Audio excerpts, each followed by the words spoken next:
Bienvenue sur Afro Info 243 de partout où vous nous suivez à travers le monde. Nous sommes en République démocratique du Congo. C'est depuis le 20 juin 2022 que le gouverneur militaire du Nord Kivu avait interdit toute importation et exportation des marchandises par les commerçants et opérateurs économiques via le poste frontalier de Bunagana entre la RDC et le Rwanda. Suite à l'occupation du M23 pendant ces temps, les opérateurs économiques qui utilisent la douane congolo-ougandaise d'Ishasha en territoire de Rutshuru sont en difficulté d'exercer suite à l'impraticabilité de la route. Les déclarants en douane menacent de sécher les activités et donnent un ultimatum de 20 jours au gouvernement congolais pour trouver une solution idoine. Suivez Matata Tsongo, président des déclarants de ses côtés. La fermeture de la douane de Bunagana n'est pas une volonté de qui que ce soit. C'est une rébellion qui avait pris cette douane-là. Et à partir de cette prise de cette douane, les gouverneurs militaires avaient décidé de suspendre cette douane. Ça nous handicape dans notre travail. Nous avons des agents qui étaient affectés là-bas, qui travaillaient et qui produisaient des recettes. Aujourd'hui, ils sont ici, ils sont chômeurs. Et nous, les recettes qu'on percevait de cette douane-là, nous ne les percevons plus. C'est un souci pour nous. Donc, si l'État congolais peut récupérer cette douane-là et que nous puissions continuer à travailler, ça va nous arranger. Et nous venons de dire ceci. Il y a les cours et tribunaux.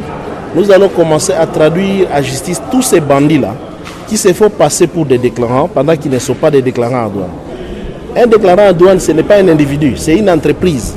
Une entreprise qui reçoit un client, quand il perçoit de l'argent pour le dédouanement, c'est pour le trésor public. Mais tous ces bandits-là qui circulent auprès des frontières, auprès des entrepôts de douane, ils perçoivent de l'argent des opérateurs économiques. Certains fouillent avec cet argent et certains ne terminent pas le travail et cela crée des soucis et des pertes auprès des opérateurs économiques. Nous avons déjà écrit pour que la route d'Ishasha qui recevait 2 véhicules par jour, aujourd'hui en train de recevoir plus de 10 à 20 véhicules par jour. Cette route est à détérioration terrible. Nous avons déjà écrit. Il y a un attributaire là-bas, il paraît que c'est un député, qui perçoit l'argent de l'État, mais qui ne fait rien. Mais pourquoi les gouverneurs continuent à garder cet homme-là? Pourquoi il ne peut pas être échangé? C'est ainsi que nous venons d'organiser l'Assemblée pour dire ceci. Si cette route-là n'est pas arrangée, dans 20 jours, nous allons arrêter le travail pour que l'État puisse arranger la route. Nos clients ne peuvent pas chaque fois non seulement passer dans des routes en insécurité, et puis la marchandise arrivée à court de route, on a des accidents de véhicules, des accidents de marchandises, et cela doit cesser.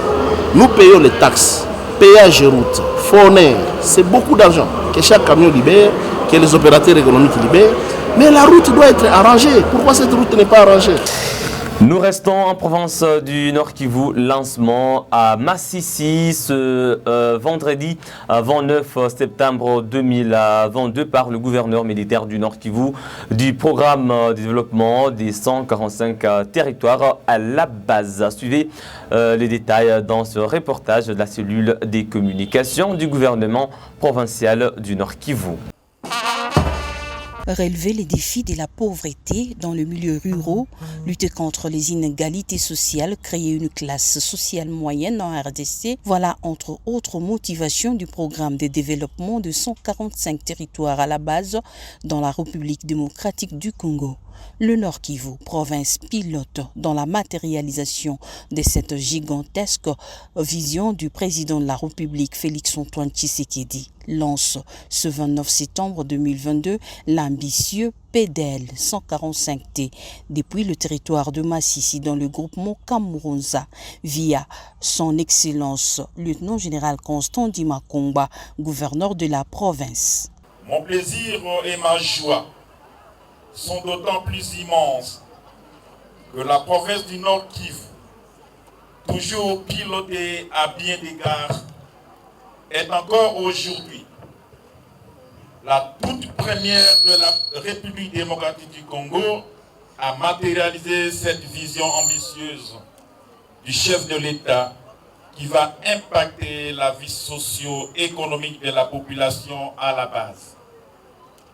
Le Nord Kivu devient ainsi la vitrine par excellence de la matérialisation de cette gouvernance de proximité, gage d'un développement intégré et intégral de notre pays.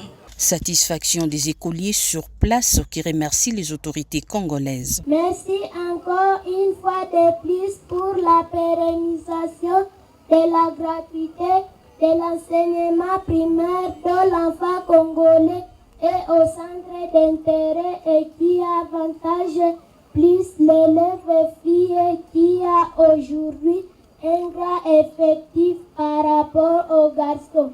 Le PEDEL 145T constitue des investissements massifs en milieu rural pour créer un équilibre social conformément aux objectifs qui cadrent avec les plans d'action prioritaires de la province du Nord Kivu. Plus de 80 projets pour cette première phase des 6 mois en faveur de territoires bénéficiaires, 6 au total en province. Les infrastructures des bases dans les secteurs de santé et éducation seront remises d'ici février 2023. Sous les applaudissements quand même.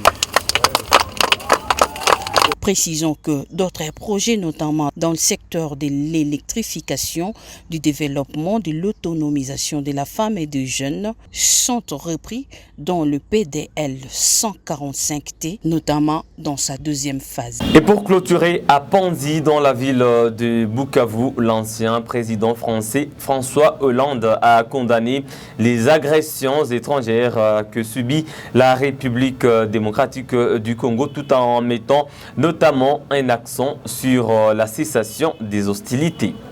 Que l'unité soit prête et que les chirurgiens congolais puissent montrer tout leur art. Et ça a été le cas ce matin et ce fut une visite très impressionnante. Et là aussi, soyez fiers, amis congolais, d'être capables de produire un établissement hospitalier comme celui-là, et qui va être une référence dans le monde. Parce qu'il y a les plus hautes technologies, oui, mais aussi parce qu'il y a tout ce que, autour de Denis Mukwege et avec tout le personnel de l'hôpital, est mis en place pour accompagner les femmes, pour leur donner une dignité, pour faire qu'elles puissent être non seulement réparées, comme l'on dit, mais réinsérées dans la société. Mais les ministres l'ont dit avant moi, le gouverneur aussi, si les conflits demeurent, si la guerre continue, si les forces étrangères s'invitent là où elles ne sont pas utiles, mais au contraire nuisibles, s'il y a encore des violences qui sont commises par des groupes de toutes sortes, alors vous pourrez ici faire votre devoir, réparer, opérer, soulager. Ce processus n'en finira pas. Et c'est la raison pour laquelle ma présence, ce n'est pas seulement un signe d'amitié, un signe de reconnaissance, une fois encore le lien qui unit la France avec la République du Congo. Ce doit être une mobilisation pour lutter contre toutes les violences faites aux femmes et pour faire cesser toutes les ingérences extérieures ici en RDC.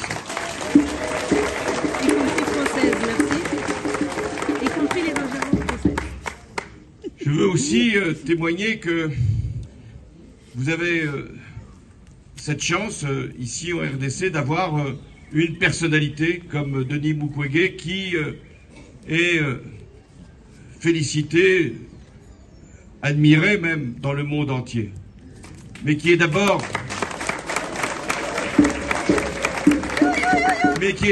et surtout un Congolais, un médecin congolais qui travaille au Congo et qui ne se satisfait pas simplement des lauriers qu'on lui tresse par le monde, même s'il est très important, et je remercie ici tous les sponsors, à commencer par Georges Forest, qu'il y ait une mobilisation pour trouver des financements. Mais c'est ici qu'il veut, et il l'a montré encore aujourd'hui, faire son travail de médecin et faire en sorte que cet hôpital puisse continuer à opérer avec les moyens les plus élevés de la science. Mesdames et messieurs, c'est par là que nous mettons un terme à cette production sur Afro Info 243. Si vous n'êtes pas encore abonné, abonnez-vous dès maintenant. Il suffit tout simplement de cliquer sur s'abonner et d'activer la cloche des notifications pour rester au parfum de l'actualité de l'Est de la République démocratique du Congo. Laissez-nous un j'aime, partagez aussi la vidéo au maximum. On se fixe un nouveau rendez-vous d'actualité. À très bientôt.